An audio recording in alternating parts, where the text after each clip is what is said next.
చెప్పకుండా చేయకుండా మనకు పడరానోళ్ళని తీసుకొచ్చి ఇంట్లో కూసోబెడితే ఎంత కోపం వస్తుంది. తీసుకొచ్చింది మనోళ్ళే అయినా అలిగి కూర్చుంటాం, ఇంట్లో లొల్లి పెడతాం, గాయ చేస్తుంటాం. అట్లనే ఇప్పుడు షేయ్ పార్టీల కిరికిరి నడిచింది. నిన్న మొన్నటి దాకా కార్ పార్టీలో ఉన్న జగిత్యాల ఎమ్మెల్యేను షేయ్ పార్టీలో షరీక్ చేసుకుర్రని ఎమ్మెల్సీ జీవన్ రెడ్డి సారు అలిగి కూర్చున్నాడు. ఇక ఆయనను బుజ్జగించి సల్లగా చేసేటాళ్లకు లీడర్లకు గట్టిగానే తిప్పలేంది. పాండ్రి చూద్దాం పంచాది ఏడుదాకా వచ్చింది. అలిగితే పోతే పోని అనేటట్టు లేదా ఏంటికంటే 40 ఏళ్ళ అనుబంధం.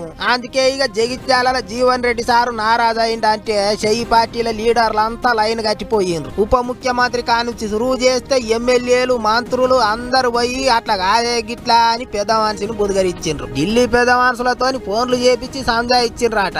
అట్టిట చేసి ఇప్పటికైతే ఎవ్వారం ఓ రేవు మీదకి వచ్చినట్టే కొడుతున్నది. ఇక చూడర్రి జీవన్ రెడ్డి సార్ తోని మాట ముచ్చట చేసి బయటకు వచ్చినాక బట్టి సార్ ఏమన్నాడు, కాంగ్రెస్ పార్టీ కోసం గట్టిగా పనిచేసిన జీవన్ రెడ్డి గారు లాంటి నాయకుడిని పార్టీ తప్పనిసరిగా సంపూర్ణంగా గౌరవిస్తుంది.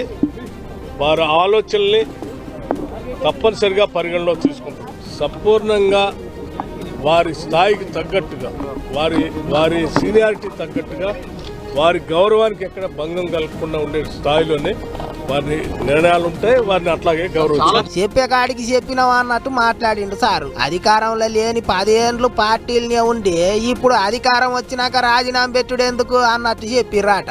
సారుకు తగ్గ పదవి ఇస్తాం, పతార తక్కువ గానియం అని మాట ఇచ్చిండ్రాట.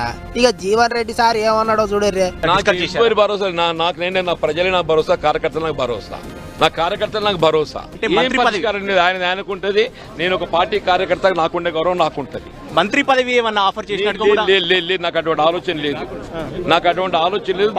పార్టీ ఏమన్నా సజెస్ట్ చేసి మిమ్మల్ని తీసుకోమంటే డిస్కషన్ హస్ నాట్ కమ్. వాళ్ళు వీళ్ళు చెప్పుడు ఎందుకని షేయ్ పార్టీల పేరు మోసిన లీడర్ కేసీ వేణుగోపాల్ సార్ తోని ఫోన్లో మాట్లాడిచ్చిండ్రాట. మంత్రి పదవి ఇస్తామన్నట్టు కూడా చెప్పిండ్రాట. అట్లా ఇప్పుడు సారు జర్ర సల్లబడ్డట్టే అని అంటున్నారు. మరి ఇక ముందు ఏమైతుందో గాని ఇంకో దిక్కు ఒకళ్ళెనక ఒకళ్ళు కారు దిగిపోతున్నారని మాజీ సీఎం కేసీఆర్ సారు ఎమ్మెల్యేలందరినీ షేన్ కాడున్న ఇంటికి పిలుచుకొని మాట ముచ్చట చేసిండాట.